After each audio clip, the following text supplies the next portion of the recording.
दिल थाम कर बैठिए दोस्तों, क्योंकि आज हम बात करेंगे एक ऐसे अनोखे और रहस्यमयी मंदिर के बारे में जिसके निर्माण में ही दफन है एक ऐसी कहानी जो आपकी रूह कपा देगी। जी हाँ, हम बात कर रहे उड़ीसा के पुरी जिले से लगभग 35 किलोमीटर दूर चंद्रभागा नदी के तट पर स्थित कोणार्क सूर्य मंदिर के बारे में। कहते हैं कि यह मंदिर करीबन 123 सालों से बंद पड़ा हुआ है।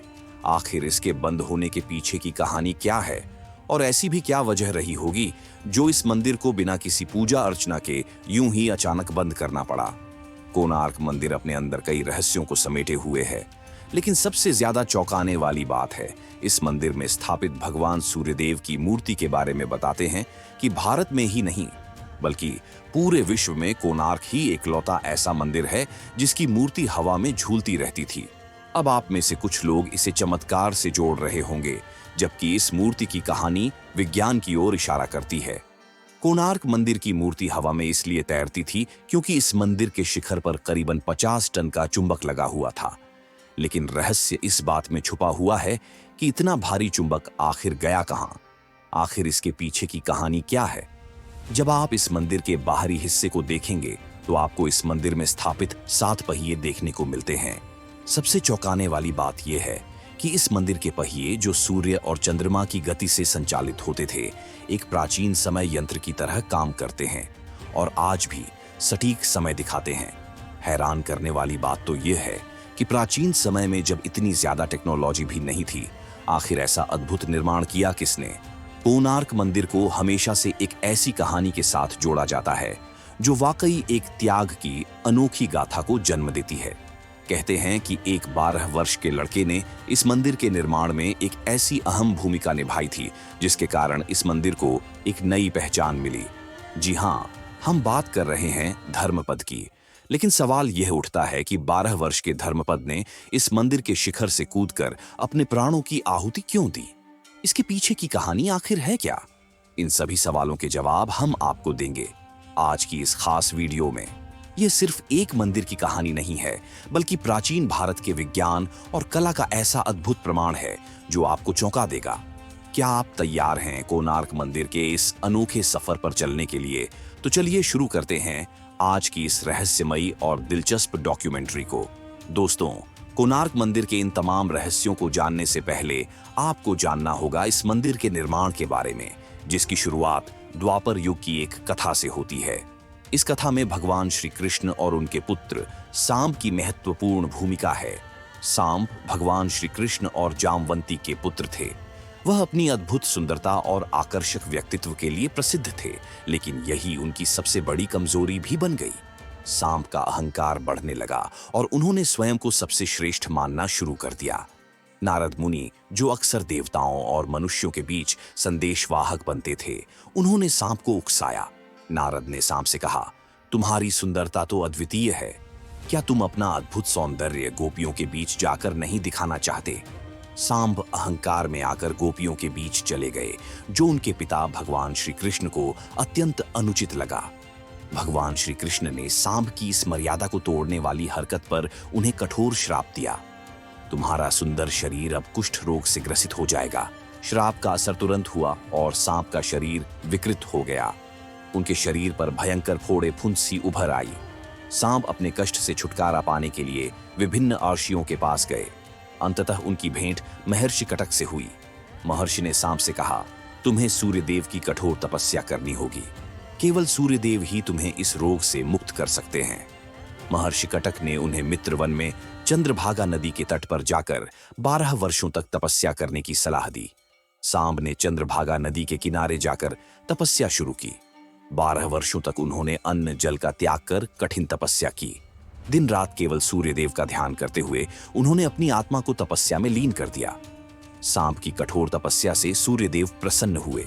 सूर्यदेव ने उन्हें दर्शन दिए और कहा, हे सांप, तुम्हारी तपस्या सफल हुई। मैं तुम्हें रोग मुक्त होने का आशीर्वाद देता हूं। तुम्हारा कुष्ठ रोग समाप्त हो जाएगा। तुम्हारी सुंदरता और स्वास्थ्य पुनः लौट आएगा। सूर्यदेव के आशीर्वाद से सांप का कुष्ठ रोग समाप्त हो गया। उनका शरीर पुनः पहले जैसा सुंदर और स्वस्थ हो गया। सूर्यदेव के आशीर्वाद से मुक्ति पाने के बाद सांब ने उनका आभार व्यक्त करने के लिए एक भव्य मंदिर बनवाने का संकल्प लिया। उन्होंने उसी स्थान पर जहां उन्होंने तपस्या की थी, सूर्यदेव के लिए एक मंदिर का निर्माण करवाया। इस पौराणिक कथा के कारण इस स्थान को कोणार्क नाम मिला, जहां कोण का अर्थ है दिशा और अर्क का अर्थ है सूर्य। यह मंदिर इस तरह बनाया गया कि सूर्य की पहली किरण सीधे मंदिर के गर्भगृह पर पड़े। तो यह थी दोस्तों इस मंदिर के निर्माण की कथा। लेकिन सवाल यह उठता है कि आज हम जो कोणार्क मंदिर देखते हैं, क्या वह भगवान श्री कृष्ण के पुत्र सांब द्वारा बनवाया गया सूर्य मंदिर है? नहीं दोस्तों, इतिहासकारों के अनुसार यह जो मंदिर आज हम देखते हैं वह चौथी बार निर्मित हुआ है। आज का कोणार्क सूर्य मंदिर 13वीं शताब्दी में गंग वंश के प्रतापी राजा नरसिंह देव प्रथम के शासनकाल में बनाया गया था। यह मंदिर भारतीय वास्तुकला और धार्मिक धरोहर का अद्भुत उदाहरण है, जिसे सूर्यदेव के सम्मान में निर्मित किया गया था। कोणार्क सूर्य मंदिर के निर्माण के पीछे एक महत्वपूर्ण प्रेरणा की कहानी जुड़ी हुई है। यह प्रेरणा थी राजमाता कस्तूरी देवी की। कस्तूरी देवी ने अपने पुत्र गंग वंश के महान राजा नरसिंह देव प्रथम को एक विशेष संदेश दिया। उन्होंने नरसिंह देव को याद दिलाया कि उनके पिता ने भगवान जगन्नाथ का भव्य मंदिर बनवाया था, जो आज भी भक्ति और श्रद्धा का केंद्र है। उन्होंने कहा, सूर्य देव के बिना जीवन की कल्पना भी नहीं की जा सकती। एक ऐसा भव्य मंदिर बनाओ जो सूर्य की महिमा को युगों युगों तक जीवित रखे और गंग वंश के वैभव और शक्ति का प्रतीक बने। यह आग्रह केवल धार्मिक आस्था का परिचायक नहीं था, बल्कि यह गंग वंश की शक्ति, वैभव और उनके गौरव को पूरी दुनिया के सामने प्रदर्शित करने का संकल्प भी था। राजमाता की इसी प्रेरणा से नरसिंह देव प्रथम ने कोणार्क में सूर्यदेव के 7 घोड़ों वाले रथ के प्रतीकात्मक स्वरूप में अद्वितीय और कालजयी मंदिर के निर्माण का संकल्प लिया। राजा ने अपने मंत्री को आदेश दिया कि इस भव्य सूर्य मंदिर के निर्माण के लिए सबसे श्रेष्ठ वास्तुकार की खोज की जाए। मंत्री ने उस समय के महान और कुशल शिल्पकार विशु महाराणा को इस कार्य के लिए चुना। राजा के आदेश पर चंद्रभागा नदी के किनारे कोणार्क सूर्य मंदिर के निर्माण की शुरुआत हुई। इस मंदिर का निर्माण 1238 ईस्वी से 1264 ईस्वी के बीच हुआ। मंदिर को तैयार करने में 12 वर्ष लगे और इस दौरान लगभग 1200 कुशल कारीगरों ने दिन रात अपनी मेहनत और लगन से इस अद्भुत संरचना को आकार दिया। विशु महाराणा की कुशलता और निपुणता उस युग की प्राचीन इंजीनियरिंग का जीवंत प्रमाण है। उन्होंने अपनी टीम के साथ मिलकर मंदिर को बलुआ पत्थरों से तैयार किया।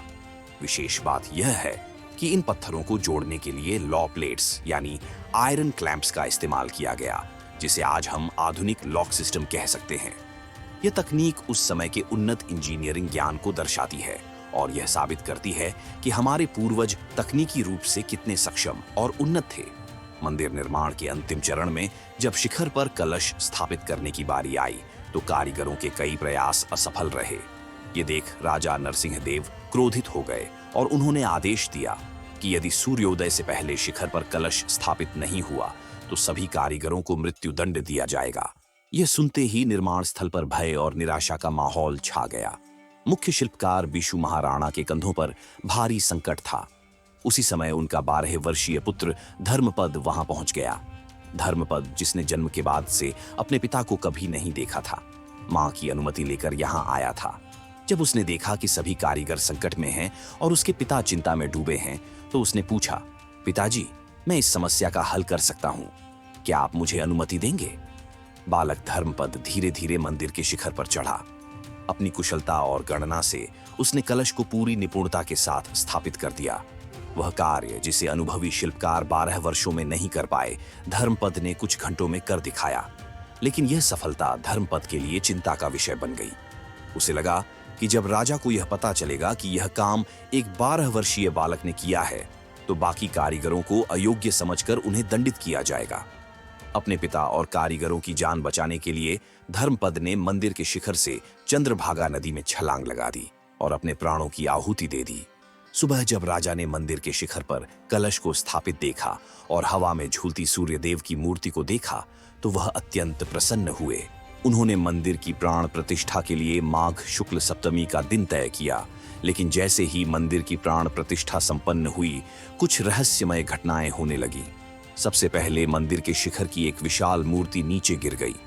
फिर मंदिर के पत्थर खुद ब खुद हिलने लगे। जब नरसिंह देव को ज्ञात हुआ कि इस मंदिर के निर्माण का अंतिम दिन एक 12 वर्षीय बालक के बलिदान से जुड़ा था, तो उन्होंने इसे अशुभ मानते हुए मंदिर में पूजा अर्चना को रोक दिया। वर्षों तक यह भव्य मंदिर वीरान पड़ा रहा और धीरे धीरे इसके आसपास घने जंगल उग आए। कोणार्क सूर्य मंदिर के दरवाजे पिछले 123 वर्षों से बंद हैं, पर सवाल उठता है कि आखिर इन दरवाजों को बंद किसने किया और क्यों किया। साल था 1903, जब भारत पर अंग्रेजों का शासन था। उस समय बंगाल के लेफ्टिनेंट गवर्नर एंड्रू डर्सन लीथ फ्रेजर ने मंदिर की स्थिति को देखकर महसूस किया कि यह भव्य संरचना जल्द ही पूरी तरह ढह सकती है। इसे बचाने के लिए उन्होंने एक अनोखा कदम उठाया। मंदिर के गर्भगृह को रेत से भरवा दिया और इसके सभी दरवाजों को बंद करवा दिया। गवर्नर का तर्क था कि रेत मंदिर के अंदरूनी हिस्से का भार संभाल लेगी, जिससे यह संरचना सुरक्षित रहेगी। उस समय यह कदम सही समझा गया, क्योंकि तकनीकी साधन बहुत सीमित थे। हालांकि यह फैसला कितना सही था, यह आज भी एक बहस का विषय है, लेकिन इतिहास में तो अंग्रेजों के लिए तारीफ ही लिखी गई। अब सवाल यह उठता है कि देश की आजादी के बाद भी क्या किसी ने इस मंदिर के दरवाजों को खोलने की कोशिश नहीं की? इतने सालों में आधुनिक तकनीक के होते हुए भी क्यों कोई इस गर्भगृह में प्रवेश नहीं कर सका? लेकिन साल 2022 में आखिरकार आर्कियोलॉजिकल सर्वे ऑफ इंडिया द्वारा एक योजना बनाई गई। इस प्राचीन मंदिर के नवीनीकरण और इसके अंदर से रेत हटाने का काम शुरू किया गया। उम्मीद है कि जल्द ही भारत सरकार इस रेत को पूरी तरह निकालने और मंदिर के दरवाजों को हमेशा के लिए खोलने का काम पूरा करेगी। लेकिन फिलहाल जब आप इस मंदिर के दर्शन करने जाते हैं, तो आप केवल इसके बाहरी भाग की अद्भुत वास्तुकला और खूबसूरती को देख सकते हैं। गर्भगृह अभी भी आम जनता के लिए बंद है। कोणार्क सूर्य मंदिर अपनी भव्य वास्तुकला और उन्नत तकनीकों के लिए प्रसिद्ध है।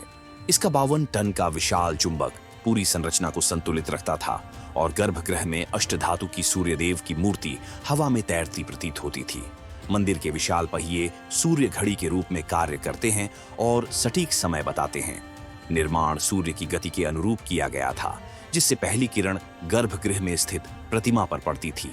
बलुआ पत्थर और ग्रेनाइट से निर्मित यह मंदिर प्राकृतिक आपदाओं के विरुद्ध मजबूत था।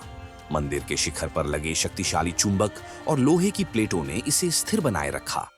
ऐसा कहा जाता है कि यह चुंबक समुद्री जहाजों के कंपस को प्रभावित करता था, जिससे पुर्तगाली नाविकों ने इसे ब्लैक पगोड़ा नाम दिया। माना जाता है कि उन्होंने इस चुंबक को हटा लिया, जिससे मंदिर की संरचना असंतुलित हो गई। 1078 में बंगाल सल्तनत के जनरल काला पहाड़ ने इस मंदिर पर हमला किया, जिससे यह क्षतिग्रस्त हो गया। काला पहाड़, जो मूल रूप से वैष्णव ब्राह्मण कालाचंद आए थे, इस्लाम अपनाने के बाद मंदिरों को ध्वस्त करने के लिए कुख्यात हुए। मदाला पंजी ग्रंथ के अनुसार जब काला पहाड़ मंदिर में गया, तो उसने सूर्यदेव की मूर्ति को हवा में तैरते देखा और फिर अपनी सेना के साथ हमला कर दिया। उसने मंदिर के शीर्ष पर लगे 52 टन के चुंबक को हटाया, जिससे यह भव्य संरचना ढह गई। 1568 में ओडिशा मुस्लिम शासन के अधीन आ गया और हिंदू मंदिरों को तोड़ने के प्रयास किए गए। पुजारियों ने सूर्यदेव की मूर्ति छिपा दी, जिसे बाद में पुरी के इंद्र मंदिर में स्थापित किया गया। कुछ का मानना है कि यह मूर्ति अब दिल्ली के राष्ट्रीय संग्रहालय में है। चीनी विद्वान तसांग ने 7वीं सदी में कोणार्क को विभिन्न धर्मों का संगम बताया, जबकि ग्रीक भूगोलवेत्ता टोलमी ने इसे कन्नाग नामक प्रमुख बंदरगाह के रूप में वर्णित किया। भारतीय ग्रंथों में इसे कायनापारा कहा गया है। 184 के केंड ताम्रपत्र शिलालेख बताते हैं कि मंदिर पूर्ण हुआ था और एक प्रमुख पूजा स्थल था। अकबर के दरबारी इतिहासकार अबुल फजल ने 1580 में कोणार्क का उल्लेख किया, लेकिन मंदिर की खस्ताहाल स्थिति का जिक्र नहीं किया, जिससे स्पष्ट होता है कि उस समय यह ठीक अवस्था में था। थॉमस डोनाल्डसन के शोध के अनुसार 16वीं शताब्दी के अंत और 17वीं शताब्दी की शुरुआत में मंदिर को मुख्य क्षति हुई। 18वीं शताब्दी में अरुणा स्तंभ को हटाकर पुरी के जगन्नाथ मंदिर में स्थापित किया गया, जो कोणार्क और पुरी के ऐतिहासिक संबंध का प्रतीक है। पुराने मंदिर केवल आस्था के लिए नहीं, बल्कि ज्ञान के केंद्र के रूप में बनाए गए थे। कोणार्क एक इंसाइक्लोपीडिया म्यूजियम या विश्वविद्यालय के समान था, जहां हर धर्म के लोग सीखने आते थे। इसे केवल हिंदू मंदिर कहना उचित नहीं होगा। तो दोस्तों, यह थी कोणार्क सूर्य मंदिर की कहानी। अगर आपको हमारी कहानी पसंद आई हो, तो वीडियो को लाइक करके चैनल को सब्सक्राइब करना ना भूलें।